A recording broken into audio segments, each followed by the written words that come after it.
Welcome to the Census Counts training on social media basics. This video will provide an overview of how to develop your strategy for using social media as an advocacy tool from now until Census Day. Here's our agenda for today. So we'll start by talking about the census timeline. Then we'll provide an overview of social media generally, some key terms, how to build your strategy, and the different platforms that you can use. We will then look at some examples from each platform and then talk about how to measure your program and how to structure your team. Then we'll wrap with some best practices. The primary goal of this video is to help you develop a better understanding of how to use social media for census advocacy, specifically the best uses of each platform for your strategy. Digital organizing will be key throughout the entire census timeline. February through August of 2019 is what we're calling the building the muscle phase. This is your campaign planning. It's when you should build your list and plan your content approach for the latter half of 2019 through Census Day. The next phase is program deployment. This will start in September of 2019. This is the launch of your social media program and is when you'll want to educate your communities about why it's important to complete the census. Starting in December of 2019, you'll have some preliminary results from your program and you can utilize those results to begin optimizing. January and February of 2020 will be your executing and educating people around the importance of the census, ultimately mobilizing them to become census advocates, misinformation reporters, and to amplify your organization's Get Out the Count efforts. The online census form goes live in March, and this is the beginning of your Get Out the Count push. Let's discuss the purpose of social media in some terms that we'll use throughout this video. Social media is a virtual community where people can share and discover new ideas. Before we dig in, here are a few terms you need to know. First up is avatar. This is an image or username that represents a person online, most often with forums or social media platforms like Facebook and Twitter. It's your picture. Bitly. Have you ever copy and pasted a link to a website and got a crazy long URL? Often these URLs break when you send them over SMS. Bitly is the solution to all of your ugly URLs. It's a free URL shortening service that provides statistics for the links that users share online. It's really helpful when sharing links on Twitter or on flyers. Copy. These are the words. It's the written text that makes up a social media post. All right, let's talk about creative. This is the visual component of a social media post, usually an image or a video. Daily active users. You'll see this reference as DAU. This is the number of people who interact with a social media platform on a given day. Engagement rate. This is how much a user interacts with a post. Think likes, shares, and comments. Okay, 3 more. You still with me? Let's talk about handles, impressions, and monthly active users. Then we'll dig into the strategy. Your handle is the public-facing username on Twitter.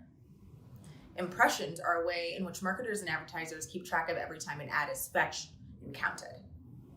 And monthly active users, or MAUs, I'm not sure anyone says MAUs out loud, but that's the number of people who visit and interact with the social media platform during a given month.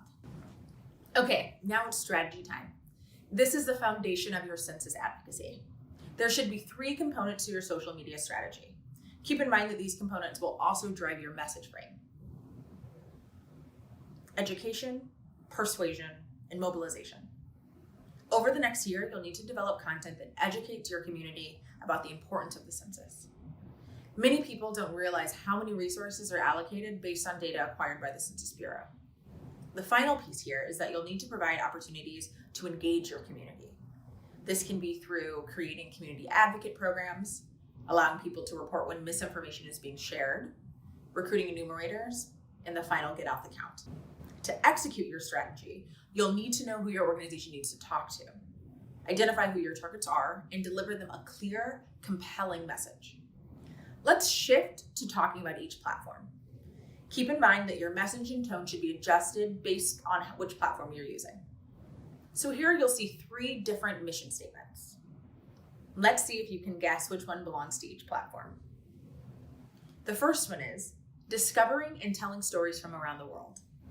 Next, to give everyone the power to create and share ideas and information instantly without barriers. And the last one is to give people the power to build community and bring a world closer together. Did you guess correctly? Instagram, the photo sharing social media platform, aims for users to discover and share stories from around the world through vivid imagery. Twitter, often described as a microblogging site, aims to give everyone the power to create and share ideas instantly. And Facebook is a social media networking site focused on community, and it aims to make the world more open and connected. Let's dig into who's on Instagram. Women make up the majority of users at 68%. Instagram has 500 million daily active users. In order to keep your audience engaged, you should post 2 to 3 times a week. Instagram Insights has a feature that will help you determine the best time to post and which content is preferred. Instagram is a great platform to personify your organization's overall mission and tell the stories of your constituents. I'll show you an example of what I mean later. Next up, Twitter. Unlike Instagram, Twitter's audience skews male at 53%. Twitter has 326 million users. Because Twitter is a real-time platform, it's best used to share temporal content like tweets that dispel misinformation. You should post 3 to 5 times a day to reach your audience on a regular basis. Twitter also has a built-in analytics that can provide reporting on how your tweets are performing. Last up is Facebook. So the male to female ratio is about 50-50. Facebook has the highest number of users by far, which is why it should be prioritized. The platform has 1.47 billion daily users on desktops and 1.57 billion on their mobile devices. Let's look at some post examples. We'll show you how some organizations are already using social media to talk about the census. Facebook allows for multimedia-rich posts. Posts can include a combination of text, video, images, links, and polls. This post includes a text caption with a video. Pro tip, most videos autoplay, so it's important to include captions. Facebook makes this easy with their caption auto generator. Make sure that you're mindful of using captions in multiple languages. Here's an example of a post with a graphic or graphic post. Posts that incorporate hashtags and graphics will increase exposure. It's also a great way to mix up things and visually display your message. Here's an example of a link post. The Arab American Institute did a great job of utilizing the various features of Facebook to make their content as discoverable as possible. Using hashtags is always a good idea as long as they're relevant to the content that you're posting. Here they use 2020 Census and Save the Census, which are well-known hashtags that are being used when discussing the census. One thing to remember is not to use too many. I recommend capping it at about 4 and make sure that they're dispersed throughout the copy. Additionally, the Arab American Institute did a great job of establishing credibility by linking to a reputable outlet discussing the citizenship question. Here's a tweet from us. Tweets with graphics are 34% more likely to be retweeted than tweets without, and tweets with hashtags are 33% more likely to be retweeted. Notice we use hashtag 2020 Census and hashtag Save the Census. On this slide, you'll see that Naleo used the pin tweet function. This pins a tweet to the top of your profile. When a user visits your profile, it's displayed at the top. As you'll see, Naleo used this as an opportunity to display census content. Retweeting reputable accounts is a great way to mix up the type of content. This is exactly what the Arab American Institute did. Keep in mind that Instagram is visually driven, so if you want to use an infographic, it should be well designed. The goal is to break up the flow of someone scrolling through their timeline. The pink background and concise message in this image stand out. It also redirects a user to their Twitter account for further engagement. In this post, the California Community Foundation featured a quote from their Vice President of Education and Immigration. This is another way to use a graphic. Think about ways to incorporate your constituents, their stories, and maybe even a story from an influencer within your community. Now, let's review how we'll measure the success of your program. Are you familiar with the goal-setting acronym SMART? All goals you set should be SMART. Specific. Your goal should be clear, simple, and defined. Measurable. Your goal should have a quantitative benchmark. Achievable. Is this a goal that's actually within your control? Realistic. Is it doable within your current team and budget? And time sensitive. Set a date for which you want to achieve certain aspects of your goal. The metrics you track depend on your strategic objectives. For education or awareness programs, you'll track clicks, likes, shares, follows, mentions, and comments. When your objective is education, the focus of your post should be on engagement. If the focus of your program is persuasion, you'll want to monitor impression quality and frequency.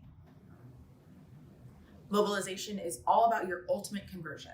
Think signups, RSVPs, attendees.